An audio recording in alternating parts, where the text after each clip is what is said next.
It's time to certify, develop, connect, and advocate.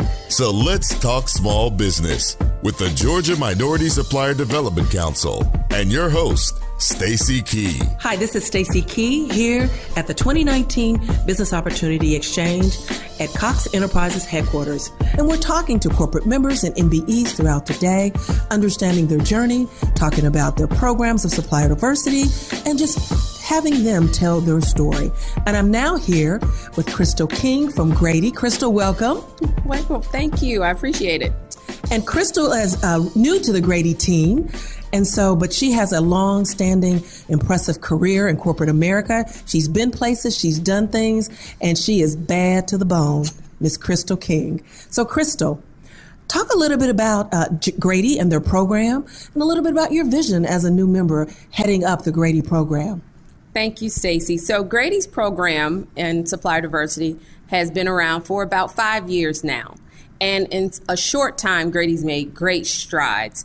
Grady's such a pillar in the Atlanta community that we are committed to employing small and diverse businesses in our city and in our state. But our vision going forward for Grady is to help people understand healthcare. We're finding that although we have suppliers in the healthcare space, people really just think about the hospital. But we want people to think about the whole spectrum of healthcare. We don't want everybody to be in the hospital. So we need people to help us come in and figure out things to help us take care of our patients even once they leave the four walls of Grady. Okay. So that's home health care, that's telemedicine. Those are things that people aren't thinking about yet. But we don't want our patients to come in and be at Grady in order to receive the care they need. So we need diverse businesses to help us think, to help us visualize. That's bringing innovation is what you're asking for. That's right. You're asking for innovation. We have historically been doing traditional medicine. You go to the doctor, work. You go to the hospital whenever there's an issue. Exactly. And so now we want our small businesses, our diverse businesses, minority businesses specifically, to help us think of how to do this differently, and also to help us on the construction front. Because we're building more things. When you say construction front, is in terms of Grady's building, are you building different kinds of facilities and places for healthcare? Talk a little bit about that, because again, that's part of that innovation. Yes, the one that's on the horizon right now is our CAS project. It's a Center for Surgical Services. It'll be right across the street from Grady Hospital, and it's a almost $250 million project. And so this will be a surgical center where you don't have to go to the hospital and take up an ER. It'll be right across the street. You come in for surgery. You now, outpatient surgery as well. Go home. Exactly. Oh, excellent! You don't have to physically use the hospital resources. Exactly. For certain kinds of surgical procedures. Right. That gets more efficient. It lowers healthcare cost.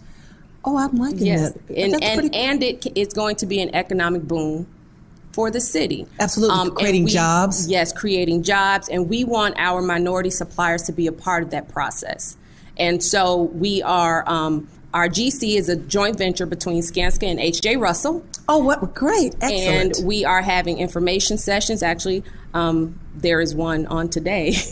But keep your ears and your eyes open if you're interested in any part of building a building from the ground up, because those are the things we're looking for right now. And there will be other projects that are forthcoming. So we want people to meet us now, let us know you're here, so that as these projects progress, that we can have people in the door, not necessarily always as a subcontractor, but at some tier one work as well. Oh, excellent. Tier one. And again, many of our suppliers think that they can't be a tier one.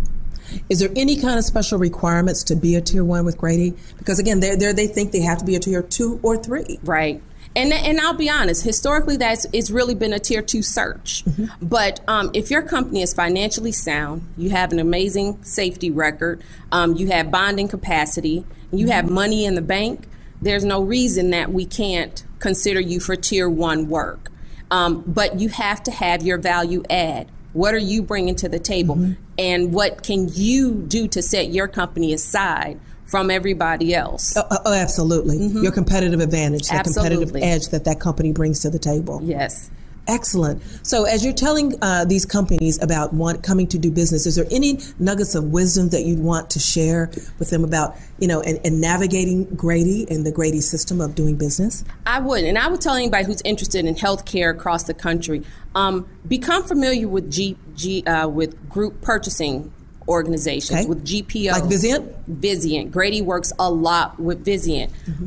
Figure out what it means to become a Vizient awarded contractor. We do a lot of work with Cardinal Health at the time as our distributor.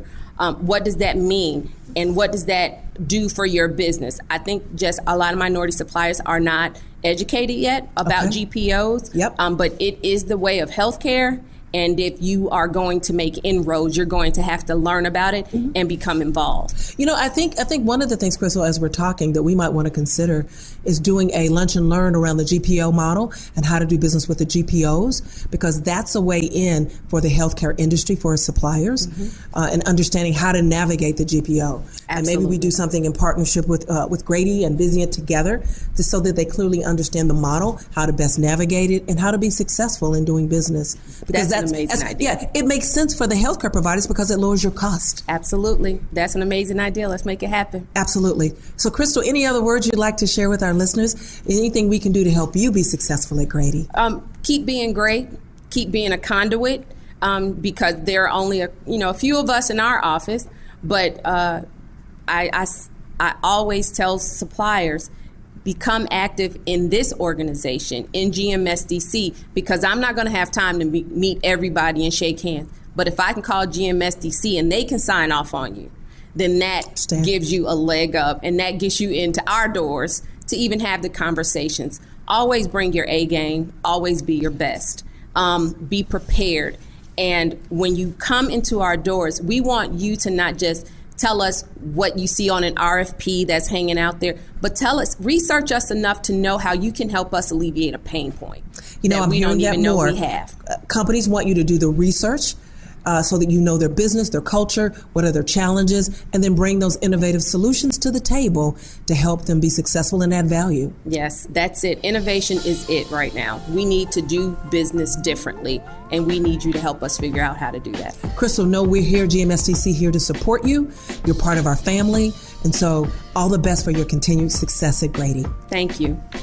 Let's Talk Small Business is brought to you in part by Aflac, Grady Health System, Georgia Power, AT&T, Cox Enterprises, The Coca-Cola Company, Lockheed Martin, UPS, VDART, ACS Group, and ARD Logistics.